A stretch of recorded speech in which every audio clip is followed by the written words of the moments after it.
A royal poet. Prose by Washington Irving. Though your body be confined and soft love a prisoner bound, yet the beauty of your mind neither check nor chain hath found. Look out nobly, then, and dare even the fetters that you wear. FLETCHER. On a soft sunny morning in the genial month of May I made an excursion to Windsor Castle. It is a place full of storied and poetical associations. The very external aspect of the proud old pile is enough to inspire high thought. It rears its irregular walls and massive towers, like a mural crown around the brow of a lofty ridge, waves its royal banner in the clouds, and looks down with a lordly air upon the surrounding world. On this morning, the weather was of that voluptuous vernal kind which calls forth all the latent romance of a man's temperament, filling his mind with music, and disposing him to quote poetry and dream of beauty. In wandering through the magnificent saloons and long echoing galleries of the castle, I passed with indifference by whole rows of portraits of warriors and statesmen, but lingered in the chamber where hang the likenesses of the beauties which graced the gay court of Charles II, and as I gazed upon them, depicted with amorous, half-dishevelled tresses, and the sleepy eye of love, I blessed the pencil of Sir Peter Lely, which had thus enabled me to bask in the reflected rays of beauty. In traversing also the large green courts, with sunshine beaming on the grey walls and glancing along the velvet turf, my mind was engrossed with the image of the tender, the gallant, but hapless Surrey, and his account of his loiterings about them in his stripling days, when enamored of the Lady Geraldine. With eyes cast up unto the maiden's tower, with ease a sighs, such as men draw in love. In this mood of mere poetical susceptibility, I visited the ancient keep of the castle, where James I of Scotland, the pride and theme of Scottish poets and historians, was for many years of his youth detained a prisoner of state. It is a large grey tower, that has stood the brunt of ages, and is still in good preservation. It stands on a mound which elevates it above the other parts of the castle, and a great flight of steps leads to the interior.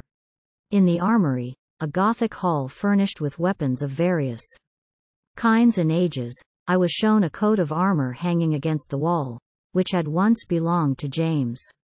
Hence I was conducted up a staircase to a suite of apartments, of faded magnificence, hung with storied tapestry, which formed his prison, and the scene of that passionate and fanciful amour, which has woven into the web of his story the magical hues of poetry and fiction. The whole history of this amiable but unfortunate prince is highly romantic. At the tender age of 11, he was sent from home by his father, Robert III, and destined for the French court, to be reared under the eye of the French monarch, secure from the treachery and danger that surrounded the royal house of Scotland. It was his mishap, in the course of his voyage, to fall into the hands of the English, and he was detained prisoner by Henry IV, notwithstanding that a truce existed between the two countries. The intelligence of his capture, coming in the train of many sorrows and disasters, proved fatal to his unhappy father. The news, we are told, was brought to him while at supper, and did so overwhelm him with grief that he was almost ready to give up the ghost into the hands of the servants that attended him, but being carried to his bedchamber, he abstained from all food, and in 3 days died of hunger and grief at Rothesay.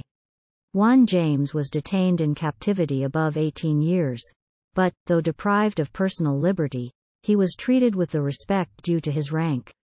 Care was taken to instruct him in all the branches of useful knowledge cultivated at that period, and to give him those mental and personal accomplishments deemed proper for a prince. Perhaps in this respect his imprisonment was an advantage, as it enabled him to apply himself the more exclusively to his improvement, and quietly to imbibe that rich fund of knowledge and to cherish those elegant tastes which have given such a luster to his memory. The picture drawn of him in early life by the Scottish historians is highly captivating, and seems rather the description of a hero of romance than of a character in real history. He was well learnt, we are told, to fight with the sword, to joust, to tourney, to wrestle, to sing and dance. He was an expert mediciner, right crafty in playing both of lute and harp, and sundry other instruments of music, and was expert in grammar, oratory, and poetry, too, with this combination of manly and delicate accomplishments, fitting him to shine both in active and elegant life, and calculated to give him an intense relish for joyous existence. It must have been a severe trial, in an age of bustle and chivalry, to pass the springtime of his years in monotonous captivity. It was the good fortune of James, however, to be gifted with a powerful poetic fancy, and to be visited in his prison by the choicest inspirations of the muse. Some minds corrode, and grow inactive, under the loss of personal liberty. Others grow morbid and irritable. But it is the nature of the poet to become tender and imaginative in the loneliness of confinement. He banquets upon the honey of his own thoughts, and, like the captive bird, pours forth his soul in melody. Have you not seen the nightingale, a pilgrim cooped into a cage? How doth she chant her wonted tale, in that her lonely hermitage? Even there her charming melody doth prove that all her boughs are trees, her cage a grove. 3. Indeed, it is the divine attribute of the imagination, that it is irrepressible, unconfinable, that, when the real world is shut out, it can create a world for itself, and, with a necromantic power, can conjure up glorious shapes and forms and brilliant visions, to make solitude populous, and irradiate the gloom of the dungeon. Such was the world of pomp and pageant that lived round Tasso in his dismal cell at Ferrara, when he conceived the splendid scenes of his Jerusalem, and we may consider the King's Quair, 4, composed by James during his captivity at Windsor, as another of those beautiful breakings forth of the soul from the restraint and gloom of the prison house. The subject of the poem is his love for the Lady Jane Beaufort, daughter of the Earl of Somerset, and a princess of the blood royal of England, of whom he became enamored in the course of his captivity. What gives it a peculiar value is, that it may be considered a transcript of the royal bard's true feelings, and the story of his real loves and fortunes. It is not often that sovereigns write poetry or that poets deal in fact. It is gratifying to the pride of a common man, to find a monarch thus suing, as it were, for admission into his closet, and seeking to win his favor by administering to his pleasures. It is a proof of the honest equality of intellectual competition, which strips off all the trappings of factitious dignity, brings the candidate down to a level with his fellow men, and obliges him to depend on his own native powers for distinction. It is curious, too, to get at the history of a monarch's heart, and to find the simple affections of human nature throbbing under the ermine. But James had learnt to be a poet before he was a king. He was schooled in adversity, and reared in the company of his own thoughts. Monarchs have seldom time to parley with their hearts or to meditate their minds into poetry. And had James been brought up amidst the adulation and gaiety of a court, we should never, in all probability, have had such a poem as the Quair. I have been particularly interested by those parts of the poem which breathe his immediate thoughts concerning his situation, or which are connected with the apartment in the Tower.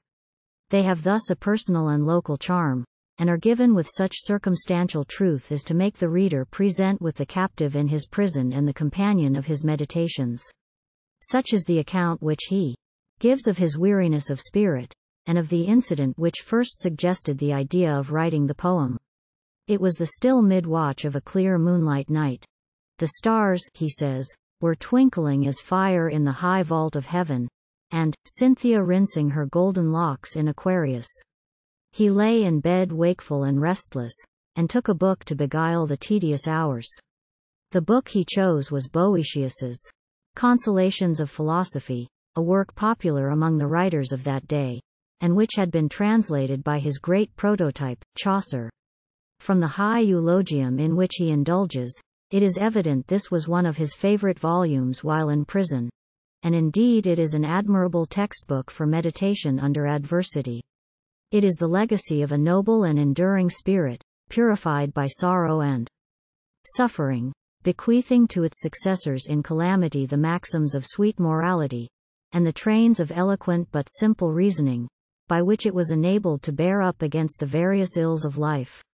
It is a talisman, which the unfortunate may treasure up in his bosom, or, like the good King James, lay upon his nightly pillow.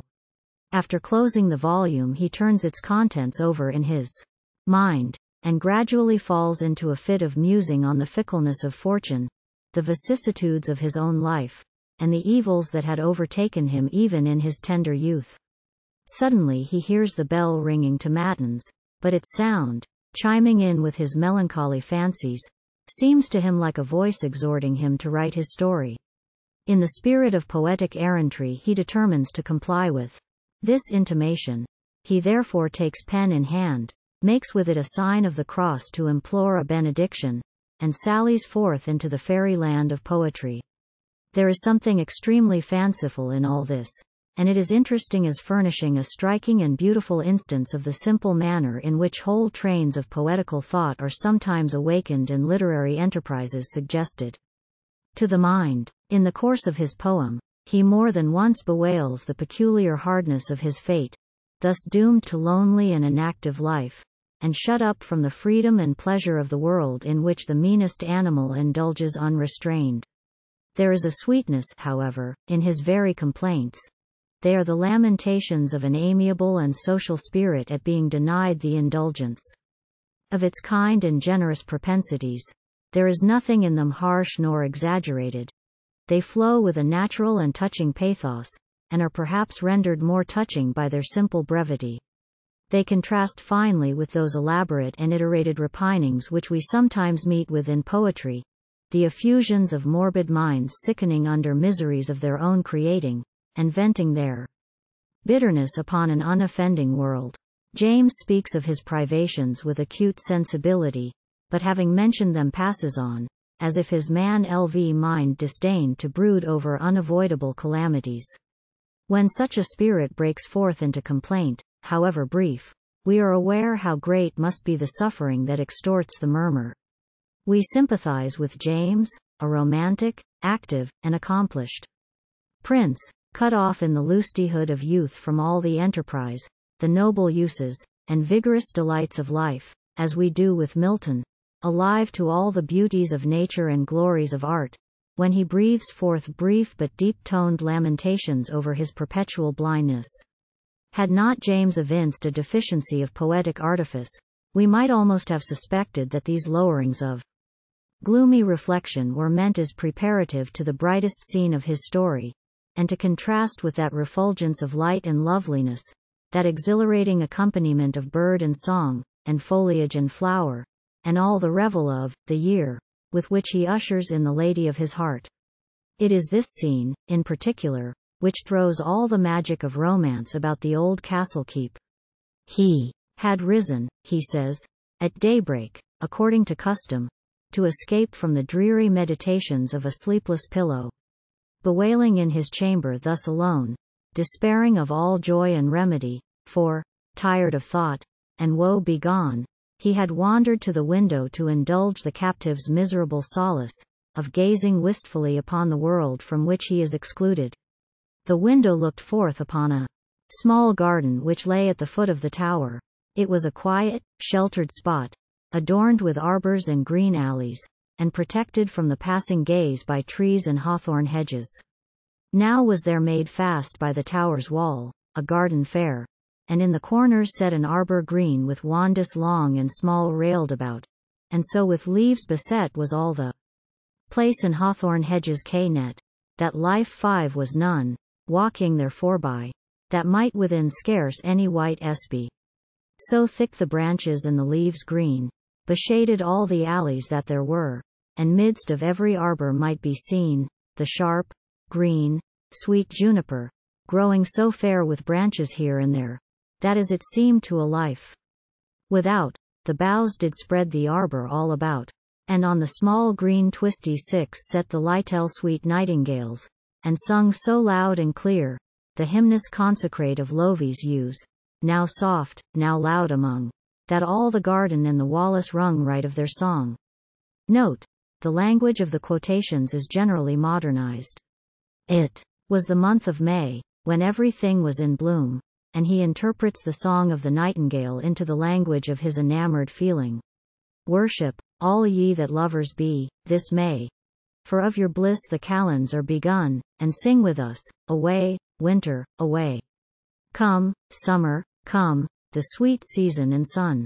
As he gazes on the scene, and listens to the notes of the birds, he gradually relapses into one of those tender and undefinable reveries, which fill the youthful bosom in this delicious season. He wonders what this love may be of which he has so often read, and which thus seems breathed forth in the quickening breath of May, and melting all nature into ecstasy and song. If it really be so great a felicity, and if it be a boon thus generally dispensed to the most insignificant beings, why is he alone cut off from its enjoyments? Oft would I think, O Lord, what may this be, that love is of such noble might and kind? Loving his folk, and such prosperity, is it of him, as we in books do find? May he o'er hurts setten seven and unbend? Hath he upon o'er hurts such maestry? Or is all this but feigned fantasy? Forgive he be of so great a excellence that he of every wight hath care and charge. What have I guilt ate to him, or done offense, that I am thralled, and birdies go at large? In the midst of his musing, as he casts his eye downward, he beholds the fairest and the freshest young flower that ever he had seen. It is the lovely Lady Jane, walking in the garden to enjoy the beauty of that fresh May morrow. Breaking thus suddenly upon his sight in a moment of loneliness and excited susceptibility, she at once captivates the fancy of the romantic prince, and becomes the object of his wandering wishes, the sovereign of his ideal world. There is, in this charming scene, an evident resemblance to the early part of Chaucer's Knight's Tale, where Palamon and Arcite fall in love with Emilia, whom they see walking in the garden of their prison.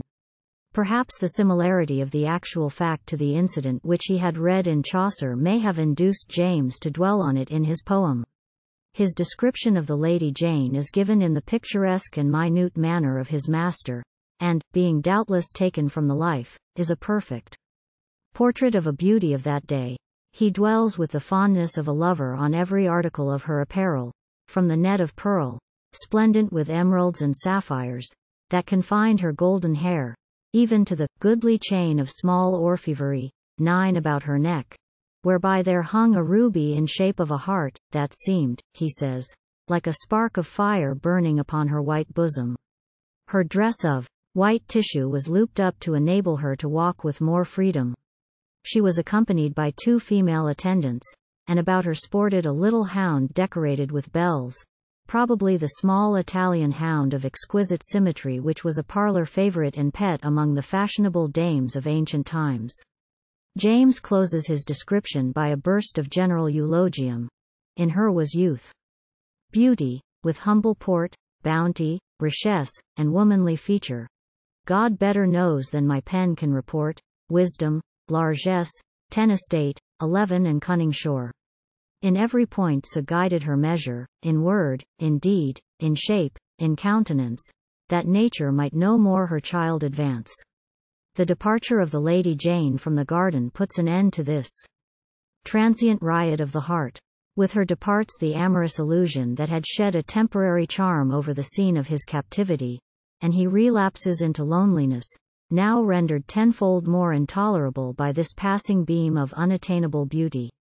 Through the long and weary day he repines at his unhappy lot, and when evening approaches, and Phoebus, as he beautifully expresses it, had bade farewell to every leaf and flower, he still lingers at the window, and, laying his head upon the cold stone, gives vent to a mingled flow of love and sorrow, until, gradually lulled by the mute melancholy of the twilight hour, he lapses, half sleeping, half swoon, into a vision, which occupies the remainder of the poem, and in which is allegorically shadowed out the history of his passion.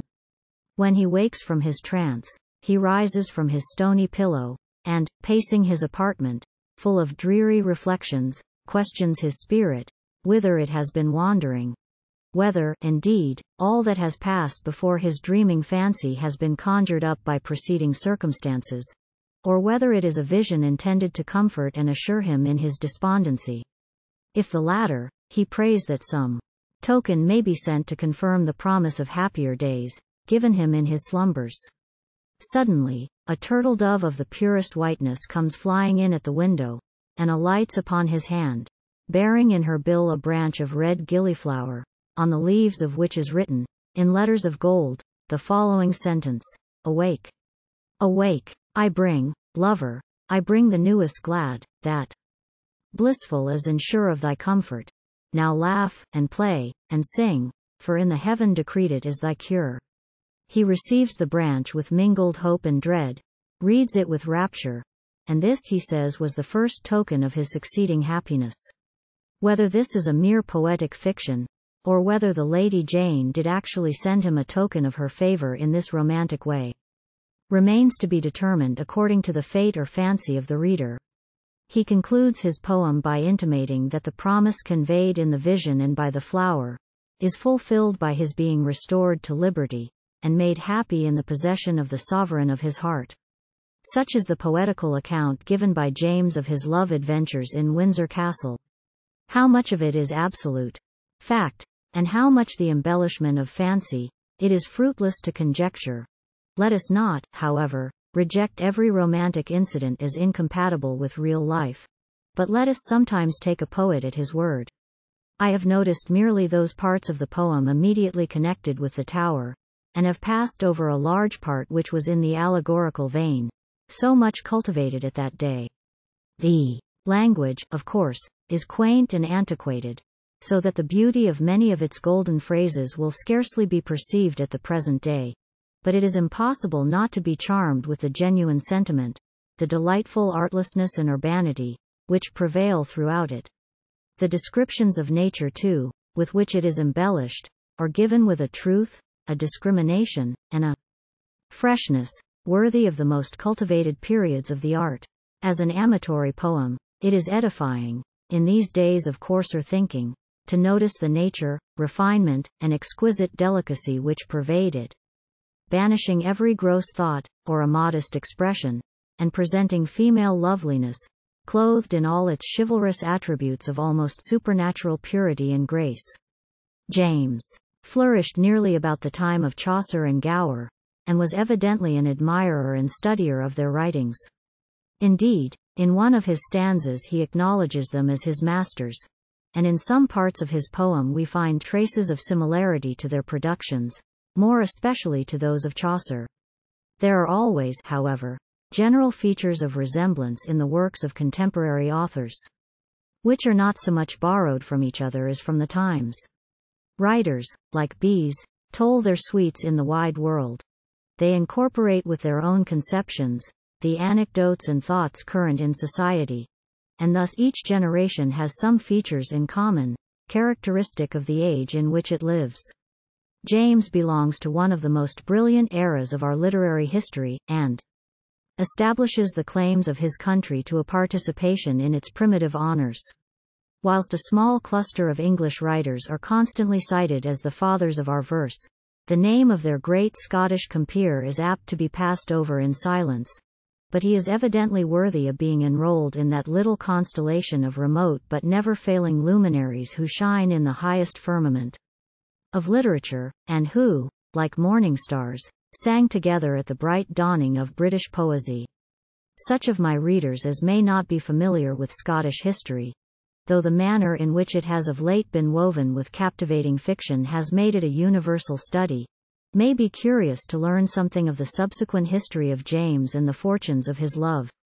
His passion for the Lady Jane, as it was the solace of his captivity, so it facilitated his release, it being imagined by the court that a connection with the blood royal of England would attach him to its own interests. He was ultimately restored to his liberty and crown, having previously espoused the Lady Jane, who accompanied him to Scotland, and made him a most tender and devoted wife. He found his kingdom in great confusion, the feudal chieftains having taken advantage of the troubles and irregularities of a long interregnum, to strengthen themselves and their possessions, and place themselves above the power of the laws. James sought to found the basis of his power in the affections of his people. He attached the lower orders to him by the reformation of abuses, the temperate and equable administration of justice, the encouragement of the arts of peace, and the promotion of everything that could diffuse comfort, competency, and innocent enjoyment through the humblest ranks of society. He mingled occasionally among the common people in disguise, visited their firesides, entered into their cares, their pursuits, and their amusements, informed himself of the mechanical arts, and how they could best be patronized and improved, and was thus an all-pervading spirit, watching with a benevolent eye over the meanest of his subjects. Having in this generous manner made himself strong in the hearts of the common people, he turned himself to curb the power of the factious nobility, to strip them of those dangerous immunities which they had usurped, to punish such as had been guilty of flagrant offenses, and to bring the whole into proper obedience to the crown. For some time they bore this with outward submission, but with secret impatience and brooding resentment. A conspiracy was at length formed against his life, at the head of which was his own uncle, Robert Stuart, Earl of Athol, who, being too old himself for the perpetration of the deed of blood, instigated his grandson, Sir Robert Stuart, together with Sir Robert Graham, and others of less note, to commit the deed. They broke into his bedchamber at the Dominican convent near Perth, where he was residing, and barbarously murdered him by oft-repeated wounds. His faithful queen, rushing to throw her tender body between him and the sword, was twice wounded in the ineffectual attempt to shield him from the assassin, and it was not until she had been forcibly torn from his person, that the murder was accomplished. It was the recollection of this romantic tale of former times, and of the golden little poem, which had its birthplace in this tower, that made me visit the old pile with more than common interest. The suit of armor hanging up in the hall, richly gilt and embellished, as if to figure in the tourney, brought the image of the gallant and romantic prince vividly before my imagination. I paced the deserted chambers where he had composed his poem. I leaned upon the window, and endeavored to persuade myself it was the very one where he had been visited by his vision. I looked out upon the spot where he had first seen the Lady Jane. It was the same genial and joyous month. The birds were again vying with each other in strains of liquid melody. Everything was bursting into vegetation, and budding forth the tender promise of the year. Time, which delights to obliterate the sterner memorials of human pride, seems to have passed lightly over this little scene of poetry and love, and to have withheld his desolating hand. Several centuries have gone by, yet the garden still flourishes at the foot of the tower. It occupies what was once the moat of the keep, and, though some parts have been separated by dividing walls, yet others have still their arbors and shaded walks, as in the days of James, and the whole is sheltered, blooming, and retired. There is a charm about the spot that has been printed by the footsteps of departed beauty, and consecrated by the inspirations of the poet, which is heightened, rather than impaired, by the lapse of ages. It is, indeed, the gift of poetry, to hallow every place in which it moves, to breathe around nature an odor more exquisite than the perfume of the rose, and to shed over it a tint more magical than the blush of morning.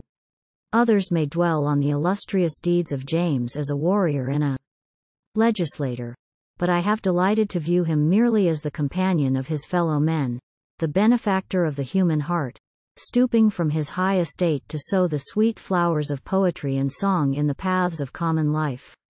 He was the first to cultivate the vigorous and hardy plant of Scottish genius, which has since become so prolific of the most wholesome and highly flavored fruit.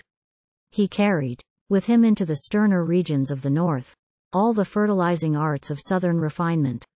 He did everything in his power to win his countrymen to the gay, the elegant, and gentle arts, which soften and refine the character of a people, and wreathe a grace round the loftiness of a proud and warlike spirit. He wrote many poems, which, unfortunately for the fullness of his fame, are now lost to the world. One, which is still preserved, called Christ's Kirk of the Green, shows how diligently he had made himself acquainted with the rustic sports and pastimes, which constitute such a source of kind and social feeling among the Scottish peasantry, and with what simple and happy humor he could enter into their enjoyments. He contributed greatly to improve the national music, and traces of his tender sentiment and elegant taste are said to exist in those witching airs, still piped among the wild mountains and lonely glens of Scotland. He has thus connected his image with whatever is most gracious and endearing in the national character. He has embalmed his memory in song, and floated his name to after ages in the rich streams of Scottish melody. The recollection of these things was kindling at my heart, as I paced the silent scene of his imprisonment. I have visited Vaucluse with as much enthusiasm as a pilgrim would visit the shrine at Loreto, but I have never felt more poetical devotion than when contemplating the old tower in the little garden at Windsor, and musing over the romantic loves of the Lady Jane, and the royal poet of Scotland.